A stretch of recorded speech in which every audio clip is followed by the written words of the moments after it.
Magandang umaga mula sa Pag-asa Weather Forecasting Center. Ito na ang ating update sa magiging tayo ng panahon sa susunod na 24 oras. Patuloy pa rin ang epekto ng easterlies o yung mainit na hangin galing sa Karakatang Pasipiko sa malaking bahagi ng ating bansa. At makikita natin dito sa ating latest satellite images itong mga kaulapan sa ilang areas ng Mindanao, particular na sa southern Mindanao. Ito yung epekto ng easterlies kaya makaranas tayo ng mataas na tsansa ng pag-ulan sa ilang areas nga ng southern Mindanao within the next 24 hours. Sa nalalabing bahagi ng ating bansa, kasama na dyan ang Metro Manila, ay magpapatuloy itong generally fair weather conditions maliban na lamang sa mga tsansa ng isolated rain showers or localized thunderstorms. At sa kasalukuyan, wala pa rin tayong binabantayang low pressure area o sama ng panahon na posibleng maging bagyo na maaaring makaapekto sa ating bansa sa mga susunod na araw.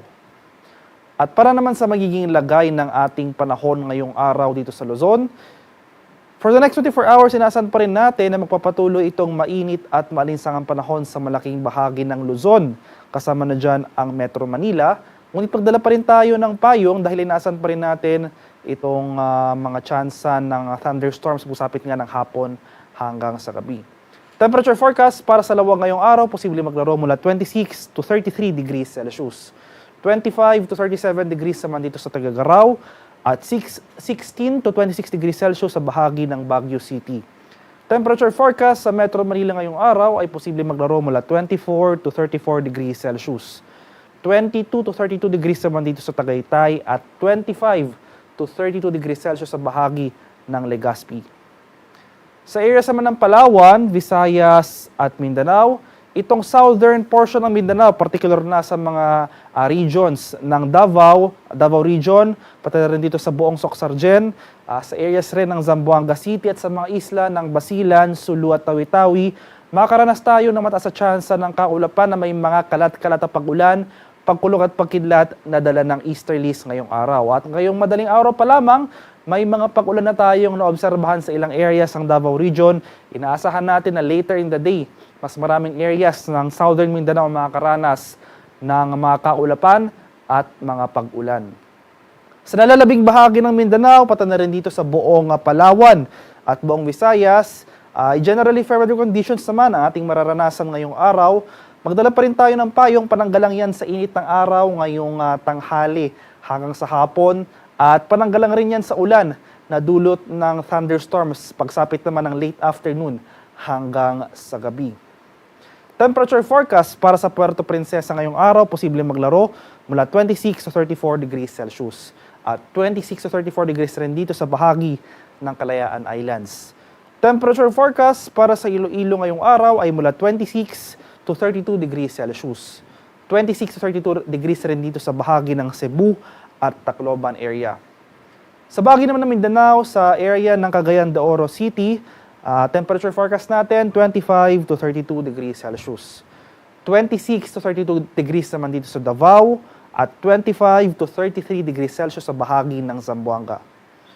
At sa kalagayan ng ating karagatan sa kasalukuyan, wala pa rin nakataas na gale warnings alamang baybay na ating kapuluan. Malayang makapalaot ang ating mga kababayang mangingisda at may mga maliliit na sasakyang pandagat. At banayad hanggang sa tamtamang pag-alon na ating inaasahan sa malaking bahagi ng ating bansa. Ngunit iba yung pag-iingat sa ating mga kababayan na maglalayag sapagkat kung meron tayong offshore thunderstorm activity, ito yung mga pag-ulan sa ating mga dagat baybayin. Asahan natin ang bahagyang paglakas ng ating mga hangin, kaakipot nito ang bahagyang pagtaas rin ng ating mga alon. Para naman sa ating 3-day extended weather outlook sa mga piling lugar ng ating bansa, buong Luzon for the next 3 days sa mga areas yan ng Metro Manila, Baguio City at Legazpi City, magpapatuloy itong mainit at maalinsangang panahon maliban na lamang sa mga afternoon rain showers or thunderstorms. Temperature forecast para sa Metro Manila sa susunod na 3 araw, posibleng maglaro mula 24 to 35 degrees Celsius. 17 to 26 degrees naman dito sa Baguio City at 25 to 32 degrees Celsius sa bahagi ng Legazpi City.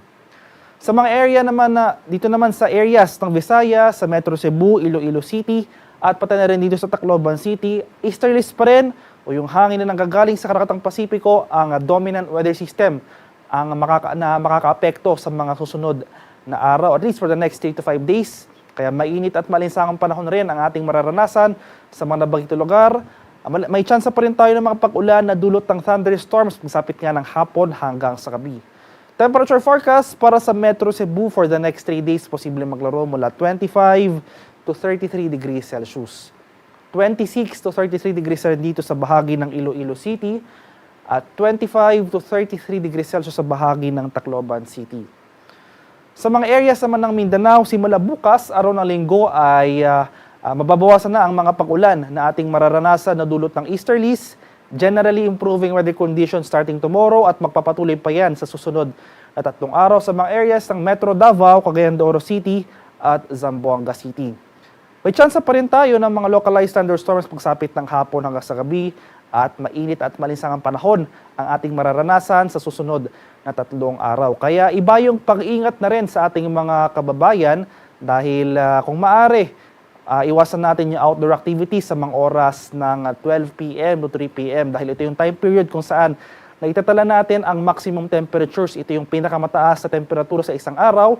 At kung maaari ay uminom na rin tayo ng maraming tubig, stay hydrated po tayo, magsuot tayo ng light-colored clothes at manatili sa well-ventilated areas para maiwasan ang panganib ng heat stroke sa ating katawan.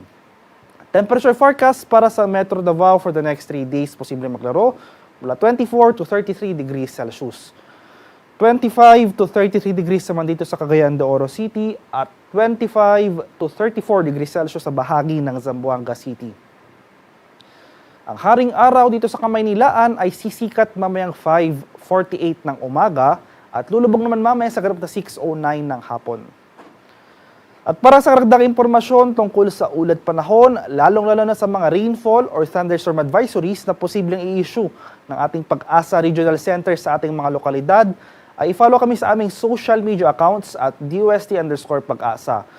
Mag-subscribe rin kayo sa aming YouTube channel sa DOST Pag-asa Weather Report at palaging bisitahin ang aming official website sa pag-asa.dost.gov.ph. At yan naman po ang latest mula dito sa Pag-asa Weather Forecasting Center.